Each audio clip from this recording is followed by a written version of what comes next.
But look, let's move on now to the biggest story of the week. Revelations that former Prime Minister Scott Morrison secretly swore himself into 5 ministries. It was a very difficult time.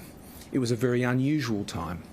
It was a very extraordinary time that tested every sinew and fabric of governments, not just at a federal level, but at a state level as well, and indeed tested the very fabric and sinew of Australian society. Now, it was certainly a very weird thing to do, and the fact that Morrison didn't tell his colleagues or the Australian public that he had power in his pocket beyond anything we realised is disturbing. But the way many in the media have reacted to this news is, quite frankly, crazy.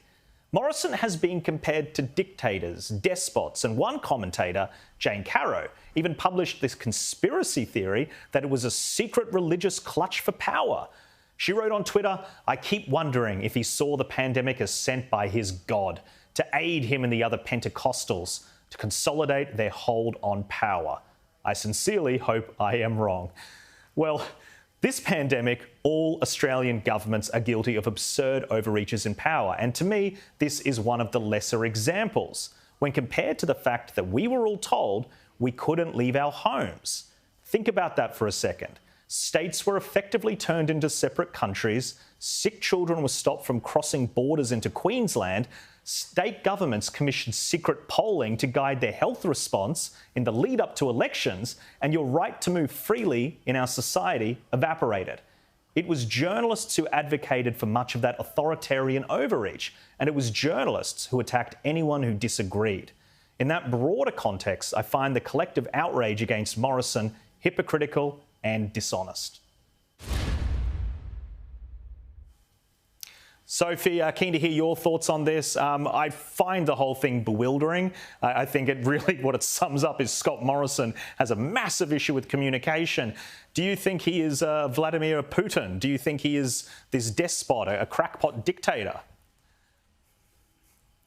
Look, I think that's taking it a bit far, Jack, but I think the issue with this story is there was a lot of criticism of Scott Morrison on what he did here from the same people who were screaming in the media that we should be locked up, we should stay at home, and these unprecedented powers were given to the premiers that enforced border closures. In Melbourne here, we couldn't go further than 5 kilometres. We couldn't have people to our homes.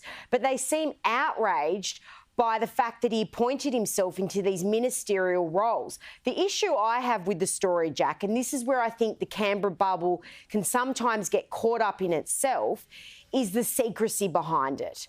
I think that's what the real issue here is, that the Australian public did not know about it. Had they known about it, everyone would have moved on, I'm sure, but they didn't. And I think sometimes these issues get overblown. I think there's a lot more important issues out there at the moment. For instance, the cost of living, the rising, various things that we're paying for. So I think there's a lot more issues that are more important to the Australian public than what the previous Prime Minister was up to. Definitely. And I think the secrecy element of it is completely unacceptable. Sophie, Daisy, thank you so much for joining me.